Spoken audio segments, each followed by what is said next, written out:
Καλησπέρα. Λοιπόν, vlog νούμερο 2, 11 Σεπτεμβρίου 2013. Λοιπόν, δεν ξέρω αν έχετε δει το παιχνίδι Rage το οποίο έκανα review τις προάλλες, αλλά προάλλες, δηλαδή πρέπει να ανεβαίνει κάπου ταυτόχρονα τη στιγμή που ανεβαίνει και αυτό το βίντεο.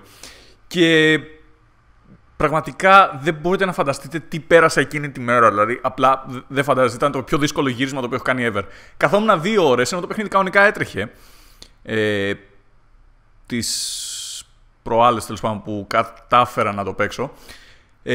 Εχθές δεν δούλευε καθόλου. Πραγματικά, δηλαδή κάθισα 2 ώρες με όλους τους προβολείς επάνω μου και τα λοιπά και όλα αυτά τα πράγματα. Ήταν το κεφάλι μου. Κάνω το γύρισμα. Μετά ήρθε η κλασική ώρα τέλος πάντων για να κάνω εκείνο το αρχικό τέλος πάντων πράγμα που είμαι όρθιος και λέω αυτές οι ερωτήσεις θα απαντηθούν στο επόμενο βίντεο. Το έκανα γύρω στις 10 φορές αυτό. Είχε γίνει το μυαλό μου τόσο ζαμπόν, δεν φαντάζεστε πραγματικά. Δηλαδή, αυτή ήταν η 10η φορά που το γύρισα πριν από το γύρισμα το οποίο είδατε στο βίντεο. Κοιτάξτε αυτό.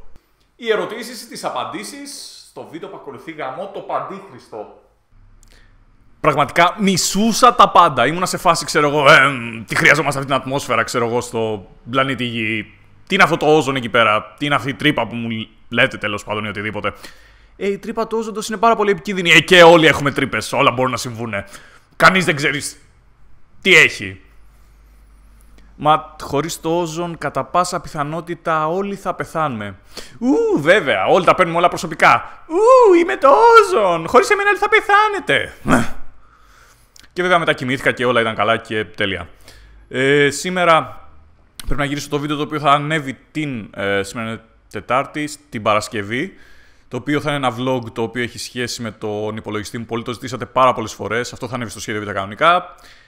Και βέβαια αύριο είναι η μία θέση που υπάρχει για τα βαλκανικά, League of Legends. Είναι οι καλύτερες ομάδες, είναι Dosirak Young, είναι Mad Gods και είναι όποια ομάδα περάσει από TIL και